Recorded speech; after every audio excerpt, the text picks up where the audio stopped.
Noel, if you can pull up the slides there, that would be great. But we'll open, as I always do. Welcome, everyone, to another edition of Can Startup Stories. And this month, we are celebrating Black entrepreneurs. Second year in a row that we've done this. And we just had such an impactful evening of storytelling last year that we had to do it again because the stories out there, we can do this every single month because there's some amazing stories out there. And tonight, we're going to be sharing 5 of those with you. So my name is Colin Weston. I am the community leader and co-founder of Startup Vancouver. And Startup Vancouver is one of 40 chapters and growing of Startup Canada, which is the voice of over 3.5 million entrepreneurs across this country of ours. And just wanted to open. I am joining you from Vancouver, and I am joining you from the traditional and unceded Coast Salish territories of the Squamish, Musqueam, and Tsleil-Waututh First Nations. And I hope you're also acknowledging wherever you are joining us across Canada tonight, since this does have national reach through all of our national partners, including Startup Canada, that you are also acknowledging the territorial land that you are on also. So a little bit about Startup Vancouver. We've been at this for more than 4 years, and our why, our purpose, and what we do here is we are really that hub or that connective tissue that brings together entrepreneurs, because we are a volunteer-based group of entrepreneurs for entrepreneurs, giving entrepreneurs the best chance of success, both locally, provincially, and even nationally here, to connect them to each other, to resources, events like this, and tools and mentors and all of the other opportunities. Because entrepreneurship, it is hard. Being an entrepreneur myself, I can certainly attest to that. So we are here to give you the best chance of success. And also, since it is a very lonely and sometimes difficult journey, entrepreneurship, we also want to let you know that you're not alone. So we're able to connect you to each other, to support each other. And the best way to get a hold of us and to connect with us is through social media. We're very active on Twitter, Facebook, on Instagram, and also our LinkedIn community page. And tonight, also, I really encourage you, all of our attendees, everybody that's viewing tonight, to actually use this hashtag of Can Startup Stories. If you're into the live tweeting or live social media posting, if you do that with pictures, screenshots, whatever you do, please include the hashtag too, so that then we can actually see how many impressions that we're getting and across the country here, which adds even more value for our 5 speakers here tonight. Very quickly, our main pillars of what we do and kind of our vision and our values, one of them is collaboration and not to compete. So that's what we do. And the partners that we have to bring you this impactful event tonight, we could not do this without their help. And our supporting sponsors tonight, and I want to express my gratitude for them jumping in and helping make this happen, is the law firm Harper Gray with OKR Financial, who was our presenting sponsor last time we held Can Startup Stories, and also our good friends, our in-kind sponsors with SFU VentureLabs, who behind the scenes here, and we have Noel actually working as our executive producer tonight, who does an amazing job in the work that they do to offer their help to bring you this event on this platform. And also with our friends from Futurpreneur, they've been supporting as a sponsor and a partner for all of the 2021 Can Startup Stories events, of which we're doing 6 of them. And also with the Startup Canada Community Fund that we have that also helps us put these events together. The other key pillar I wanted to talk about is what we do in, you want to call it the diversity and inclusion space, or just that equity space with entrepreneurship. And part of the vision of what we do is, and why we do it, is we want to make entrepreneurship welcoming and inviting for everyone. So no matter age, gender, cultural background, socioeconomic situation, tech, non-tech, we're here to support everybody. And in one small part, we walk that walk through Can Startup Stories by giving underrepresented communities a voice and the spotlight to showcase them. And that's exactly what we're doing again here tonight. And in the past, we've actually done this, whether it's celebrating LGBTQ entrepreneurs, Indigenous entrepreneurs, which we'll be doing again for the third year in a row in November. And of course, tonight we're celebrating Black entrepreneurs.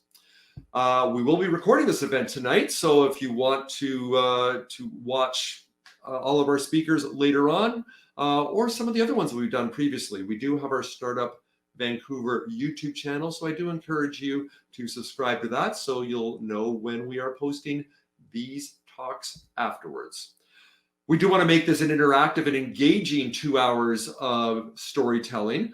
And the way this will work, so we have our 5 speakers, as I mentioned. Each one of them will have around 12 to 14 minutes to tell their story any way they want to.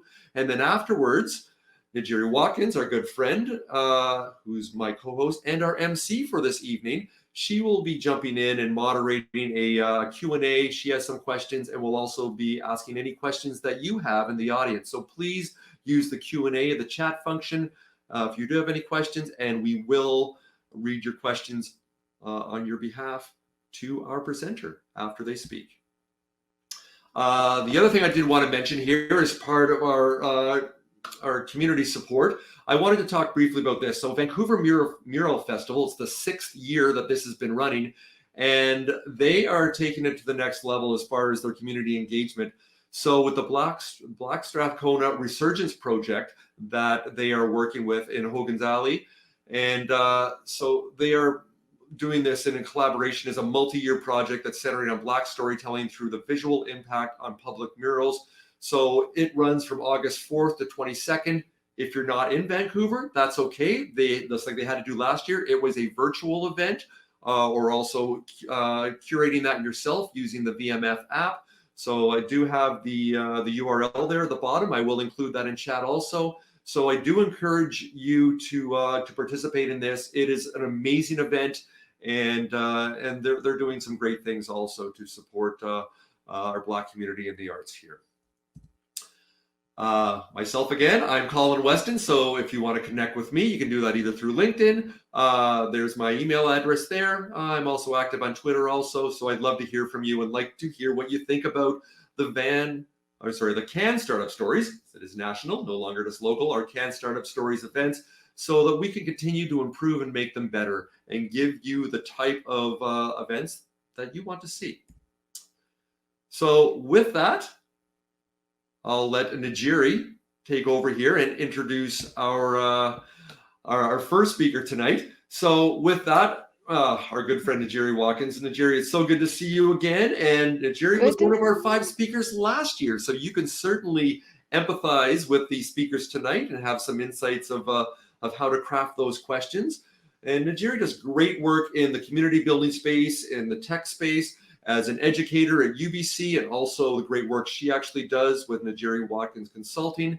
So I am now going to disappear, and I'm going to turn over the rest of the evening to Nerissa. So Nerissa, welcome, and take it away. Thank you so much, Colin. All right. Well, I want to welcome everyone for joining us for what is now becoming our second annual CAN Startup Stories celebrating Black entrepreneurs. I had the privilege of being featured last year.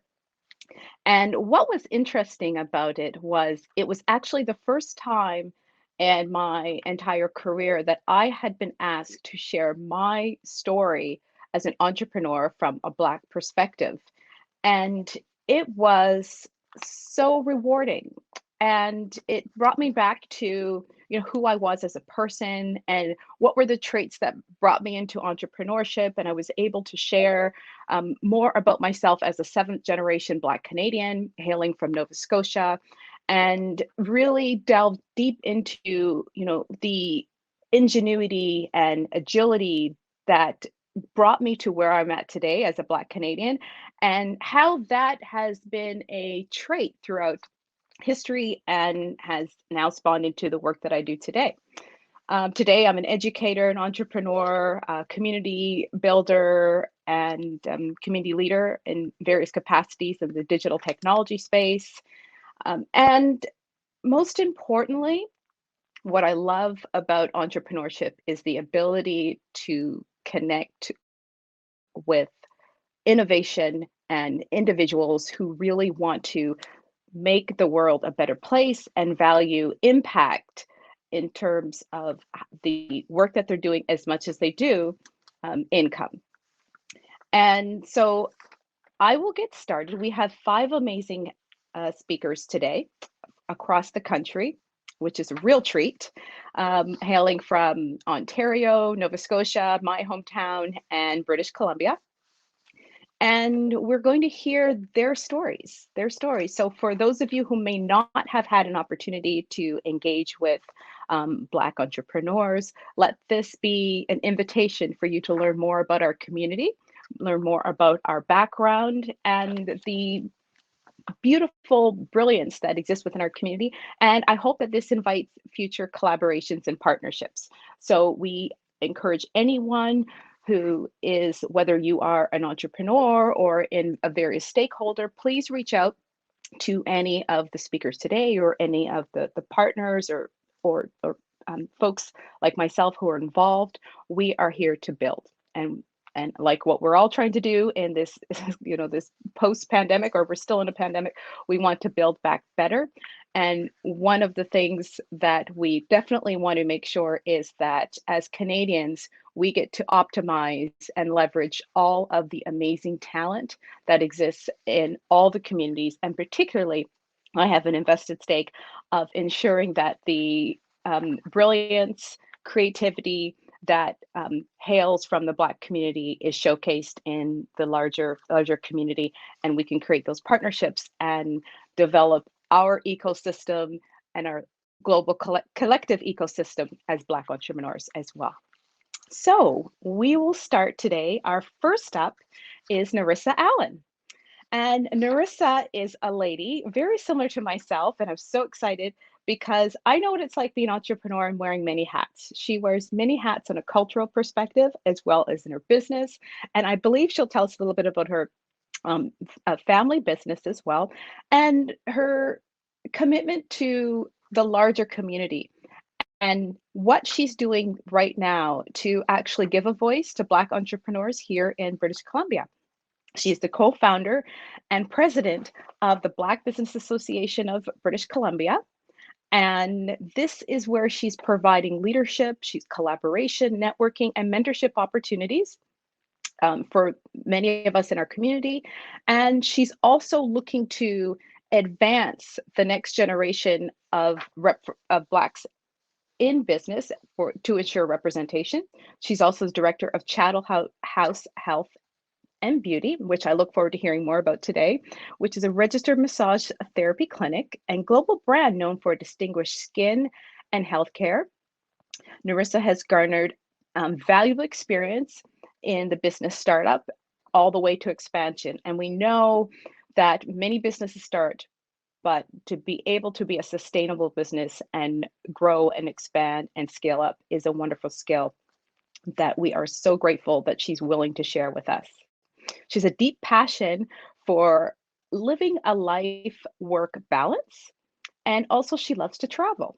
She's currently serving as the Vancouver Economic Development Advisory Board and Board of Directors for the Barbados Cultural Association of British Columbia.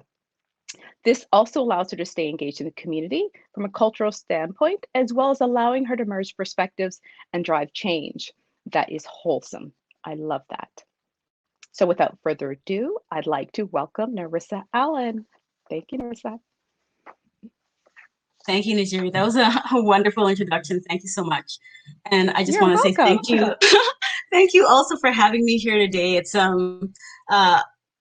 interesting being asked to speak on yourself. Sometimes it's a little bit embarrassing and uncomfortable, but I think sharing stories and showing other people that your journey so that it might help to inspire others is always a good thing. So I'm happy to be here. And thank you so much. My pleasure. So I've got it over to you. Awesome. Oh, here we go. Okay. So thank you to everyone who's joined the session today. I'm going to talk a little bit about my journey to entrepreneurship. And I'm basically going to spill the tea on how I got where I am today. So let's get started. So my journey, my first introduction to entrepreneurship began in Barbados when I was 15 years old, and I participated in a program called Junior Achievement. And in this program, you were tasked with creating product and selling it. And I created swimsuits, which is fitting for Barbados, and I sold those. And I think when I look back on my journey through entrepreneurship, there was different light bulb moments for me where I can garner now what the things that really helped me to move forward and what's going to help me direct the future entrepreneurs of tomorrow right now as we build our association. So in this moment of being 15 and participating in entrepreneurship and starting a business and running it and selling products, the light bulb moment here for me was that importance of starting that entrepreneurial journey early, at least being exposed to it early. And that's one of the key things right now that we're featuring with our Black Business Association of BC is we are rolling out a youth program in September that's really going to be geared towards bringing that early mindset, whether it's building the skills and starting to get them to think about, owning a business can be a viable career path. So that's one of the areas where we're strongly invested in supporting our youth and bringing that entrepreneurial mindset to them earlier. Fast forward 15 years, and I'm in my 30s. I'm working for the federal government. I've got a family, kids, a career, financial responsibilities. But I have this itch, and I'm like, I still want to have a business. I want to run a business. I'm happy where I am. I'm comfortable, but I still feel that itch where like, I know I want to have a business and I know what kind of business I want to start because I had been creating skincare. It was a passion of mine. I'd been creating skincare for myself and my family for many years, natural organic skincare, and I wanted to do that. So I set myself up. I decided on the name of my business. I created a website. I perfected my formulations. I got all this stuff done, and that dream did not come to fruition. I think at that time, I just didn't have the funds to be able to present it to the world the way I wanted to present it. And I feel like if I'm going to bring something to market, it needs to be top notch. It needs to be presented how I feel the excellence of the product is. So that never actually came to fruition. And what did come to fruition was my hair journey. And a point I want to recognize here is that when you understand, when you understand your passion and your love for a product, if you're able to turn that into a way to monetize it and to support yourself and your family and your dreams, that is really the key to success of entrepreneurial success. So with not being able to launch the skincare, but being able to actually launch something else, I started off with hair. And the reason I did was I love hair. I change my hair all the time. Anyone who knows me, they know next week I'm not going to have the same hairstyle. I'll straighten it, curl it, put in extensions, wear wigs. I do all kinds of stuff because I think it's fun and I enjoy doing it. But obviously I'm not going to quit my federal government job to go sell hair. So I decided to, in our culture, it's called try a thing. And that's basically testing the waters. And I started, I called it Heavenly Locks, and I decided, okay, I'm going to sell hair because everyone had been asking me, how do you get your hair like that? How do you do it? Friends and family are always asking me for tips. Can you do it for me? Yada, yada, yada. And I just ended up saying, you know what? There seems to be a demand. People like what I do. Let me find a way to make some money off of it. And I turned it into a little side business. And testing the waters, meaning I still have my job, but I'm running a website now. I'm selling the product. I am doing it on demand, so I don't have to carry inventory here. So it's not taxing me monetarily. And I think that really helped to appease that itch that I was having to have my own business. And I did that for a couple of years. But then a few years later, I was just like, how can I scale this? Like, where can I go with this to make it bigger? And at the time, I had been volunteering as a hair specialist with Look Good Feel Better Canada.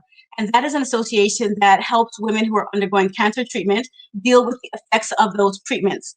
So because I was a specialist with wigs and hair extensions and pieces, I was able to come in and provide that volunteer support to women who were undergoing cancer treatment. So one of my things was, okay, I want to not only create a line of products specifically for them that can help them, that's comfortable, that is fashionable, it looks good, they feel like themselves, and help to just bring a little bit of themselves back to themselves while they're going through the treatment. I wanted to do that. But I also wanted to have a space for them to come in and feel comfortable and try on the hair and things like that. So I'm like, okay, I want a space. That's where my next move is. I want a space. So I go to my husband, who's a registered massage therapist, and he was working for one of the largest healthcare clinics in the country, but he was like the lead RMT specialist. And I was like, you're the lead, you don't have to work for them. Let's partner up, let's work together, and let's, incorporate our businesses, because we were both sole proprietors, contractors, and let's incorporate and let's do stuff together. And with that, we formed Telehealth Health and Beauty. Now, we didn't know what we were getting ourselves into with incorporation and getting a space, but he was like, let's go. And I'm like, let's go, let's do it. And from there, I figured we found a space. It was shell space. We built it out exactly the way we wanted it to. And we opened our doors in December 2018. And as you know, for a business, a new business, the first couple of years are taxing and they're trying, and you're just trying to keep momentum, get business drummed up. And we worked through that phase and we were happy with how it was going. And then 2020 hit, and boom, not even a year and a half into opening the doors, we hit COVID. And we're like, seriously right now. So we were dealing with COVID in March 2020. We have to close, obviously, like most businesses, and we're closed from March through June, 3 months. And at that time, on top of dealing with COVID, we had the George Floyd incident that everyone is familiar with. And it was extremely mentally taxing on the Black community to watch something like that happen. And you don't know what to do with those emotions that you're feeling. You don't know how to expel that energy, and you're just like, you just feel like you're going crazy. So we've got two things happening at the same time. And I'm like, okay, I've got 3 months, we're closed, what do we do? I'm like, we've got a spare room, RMT room. I'm going to dust off my business plan from way back when it was my skincare, which is what I had originally wanted to start. And I'm going to build out a lab, and I'm going to start this project. And that's what I did. We pivoted to be able to start that skincare line, which is not affected by being open or closed because you can sell online. And that's how we stayed afloat with our personal side of the business. And I think a light bulb moment here, in the face of adversity, I think it's you step up to the plate, and you have to find that point where you do the initial freak out, but you have to find a point where you can sit back and be calm and think about where you are and figure out what is the next step. And if you can do that, you will be able to claw yourself out of some really stressful situations. And out of this was born Organic Skin Therapies, which is our natural skincare line, as well as the Black Business Association of BC. Now, the BBA BC, I had started like a grassroots type of Instagram page back in August 2019. And that was basically highlighting Black businesses that were in Vancouver and the Lower Mainland through posts, just trying to get people familiar with the kind of services and products that were out there in Vancouver that were Black owned. But after George Floyd and wanting to feel like I wanted to give some positive energy and I wanted to do something more impactful for the community, I said, you know what, I'm going to take this to the next level. I am going to register as a nonprofit, and I'm going to put my energy into building up the economic base of our community. And how do I do that? So I sat down and I thought, okay, when I was starting up 10 years ago, what would have helped me to progress faster, not make so many mistakes, not have all of these trial and errors? And that's basically what you see with how our organization has been built today. We're 1 year old now. We turned 1 on July 7th. And the amount of work that we've done in that 1 year, I'm really proud of, because I believe with passion and drive, you can do anything. We've started the association. We've run workshops. We've partnered with so many people. We've had the ability to to do things due to sponsors who've seen the great work that we've done and who've recognized it through sponsorship. Like Van City has been a sponsor for us. Tropicana Community Services has been a sponsor for us. Innovate BC has been a sponsor for us. And then we've done some amazing collaborations. We've worked with Small Business BC to create a resource portal on their website for Black entrepreneurs and businesses. We've partnered with Futurpreneur to create a pipeline for anyone in the community who is needing loans once they're under 40 and they meet the criteria. We have a pipeline with Amazon Canada, and that's a really good one that we're also proud of, because we're able to create a network and a program that's going to handhold our businesses to create online stores on Amazon's platform. And we've also partnered with the BDC. So we've really taken the bull by the horns, and we've found ways to find opportunity for businesses through COVID and post-COVID. And I just want to keep building on that momentum, because it's so important to keep hope up for businesses who are struggling. So I think what I've learned along the way, and these are the kind of to summarize my presentation and to bring it to a close, is, you can't keep receipts in shoe boxes and expect your accountant to perform miracles at the end of the year. There are only 24 hours in a day, so make the most of it and pace yourself. Know your worth and stand in your value, and know your true value, and be authentic to who you are, because that will always be the key to success. So I want to thank everyone for listening to my story. I would like to encourage you to check our website out at businessbc.ca. We also have a pop-up shop going on right now. If you're in the Vancouver area, we have a pop-up shop at Bentall Center, where we've got some amazing businesses showcasing their product at the center, and that is a 9-week marketplace. We're already halfway through that duration. We've got 2 more businesses that are going to be there until August 13th. So feel free to drop in and buy some products if you like what you see. And then keep an eye out for what we've got coming next. We've got an online marketplace that is in development right now. So keep an eye out for that. So thank you again. And I hope that the information and the story that I just told was interesting and valuable.